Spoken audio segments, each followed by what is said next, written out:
Charles, certainly solid state memories come along with 3D NAND and things like that, but how will that fit into broadcasters?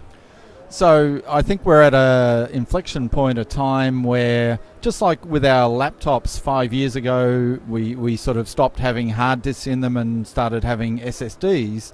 That's moving now, that cost crossover is moving into the enterprise IT industry. So really large scale, large capacity storage systems are becoming quite cost effective in solid state using 3D NAND technology. You get higher performance and a much higher storage density. Now tell me about bandwidth and getting into them.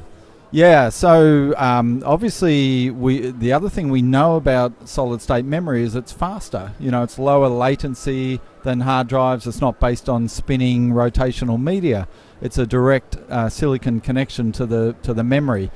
And so you get a performance boost, but there are different types of interface. SSDs that are being used at the really large scale storage solutions really work in the same way that we get the performance out of hard drive solutions, by having lots of them in parallel. And with a file system like Isilon 1FS, that parallel bandwidth is huge. It means we can pack into a single chassis something like 60 solid state drives and get, you know, over 15 gigabytes per second of raw throughput.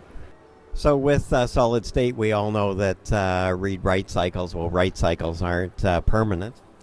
This is a concern for many engineers considering solid state, because, you know, we know with hard drives that might come with a 5-year warranty and sort of many read-write cycles.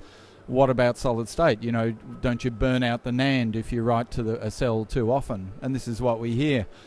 The solid state devices that we're using now are rated for 1 write per day, so 1 full write per day. And what that means is, if we have one solid state drive and it has a capacity of 15 terabytes, 15.4 terabytes, that means we can write completely 15.4 terabytes of new information every single day for 5 years, and that's the warranty from the manufacturer of that device. Take that a step further, because inside a 4-rack unit Isilon chassis we have 60 of those, and that means that the total amount of write is enormous. It's actually much higher than the total bandwidth of the system. It is theoretically impossible to write and erase more information that is being held in those SSDs. So it's a great question, definitely a concern, but it's not going to be a problem at all. So certainly magnetics wear out. You're not going to have an issue with this. Thank you very much, Charles, for the update. You're welcome, Stan.